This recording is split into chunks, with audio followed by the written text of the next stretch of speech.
Welcome to our lecture online. Now here we have a fun problem.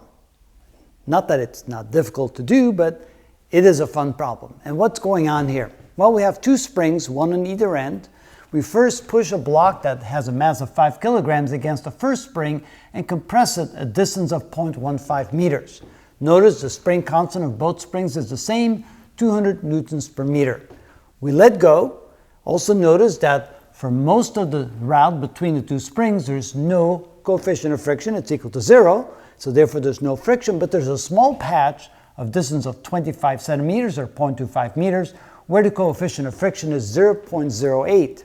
So there's going to be some loss of energy, but then the block, presuming it gets past this, will bump into the spring, compress the spring. So the first question is, how much will that spring be compressed? Then the block will get pushed back. We'll go over the rough patch again. We'll compress the spring over here. Then it'll go back and forth until all the energy is lost on the rough patch. And eventually, it will stop somewhere on the rough patch. The question is where? So we want to answer, what is the first compression of spring 2?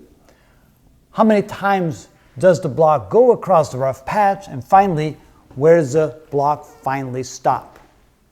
So the way we're going to solve this problem is first calculate how much initial energy the block starts with. So the initial energy is going to be potential energy. So potential energy initial, which is the initial energy of the system, which is going to be 1/2 kx squared. So let's go ahead and calculate that, how much energy the system starts with.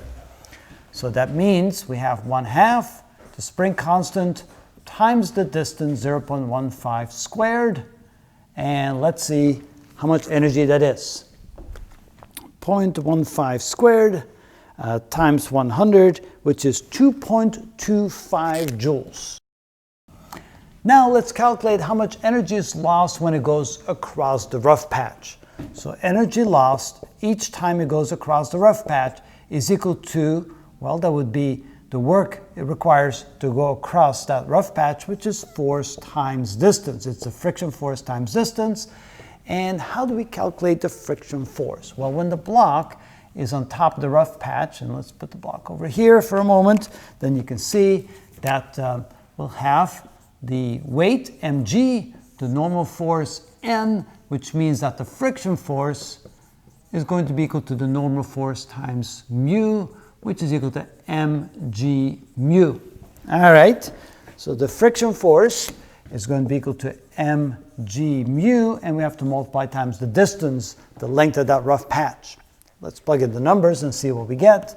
So the mass, that'll be 5, g is 9.8, mu is 0.08, and the distance is 0.25. So how much energy do we lose, or does the block lose, every time it crosses the path? So that's 49 times 0.08 times 0.25, which is 0.98 joules. So let's go ahead and plug this in. Not plug it in, but put little circles around it. So actually, we can already answer the second question. How many times will the block go across the rough patch? Well, each time the block goes across, it loses almost 1 joule, and the block starts off with a little bit over 2 joules. So we lose almost 1 joule going this way, almost another joule, that's almost 2 joules going this way, and there will not be enough energy to go across it a third time, because then the initial energy would require at least or almost 3 joules. So the answer for number 2 is 2 times completely,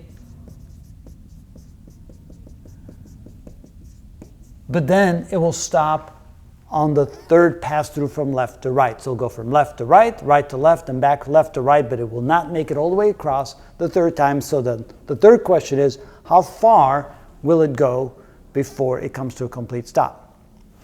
All right, but now let's answer the first question. What is the compression of the spring on the other side? And for that, we can use our energy equation. We can say that work put into the system plus the original potential energy plus initial kinetic energy equals potential energy final plus kinetic energy final plus the energy lost to overcoming friction. So in this case, we have 0 work put in.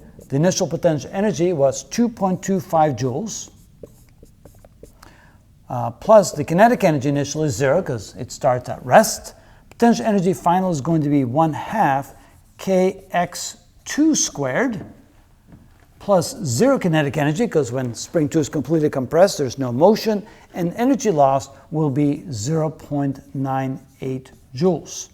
In other words, when I subtract 0.98 from both sides, I get 1.27 joules is equal to 1/2 kx2 squared, which means, if we come over here and finish that up, we can say that x2 squared is equal to 2 times 1.27 divided by k, or x sub 2 is equal to the square root of 2 times 1.27 divided by 200, which means the amount of compression of the second spring, 1.27 times 2 divided by 200, and take the square root of that, would be 0.113 meters. So x2 is equal to 0.113 meters.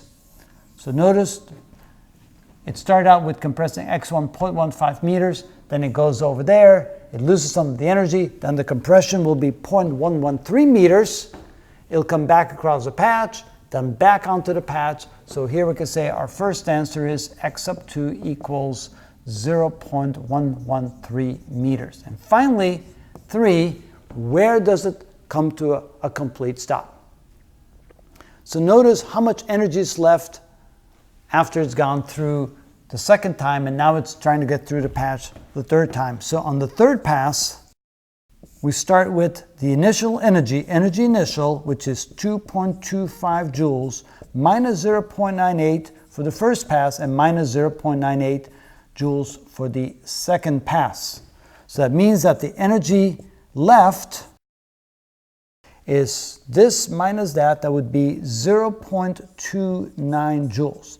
That's how much energy is left, and then how much of that, then how far does that get us onto that rough patch? So we can say that energy initial equals energy lost, and of course energy initial will then be equal to the friction force times distance, or distance equals energy initial divided by friction force. And energy initial is 0.29 joules, and the friction force is, where do we find the friction force? We calculated it. It will be mg mu, so that would be mg mu. So that makes the distance is equal to 0.29 divided by the mass, which is 5 kilograms, times 9.8. All right, let's see here, times 9.8, times mu, which is 0.08. And therefore, how far will it go across a rough patch? 0.29 divided by 5 divided by 9.8 divided by 0.08 equals, and there it is. It is 0.074 meters, or 7.4 centimeters. So that's how far the block will go on the third pass, not make it all the way across, and the block will stop at that point. And that is how it's done.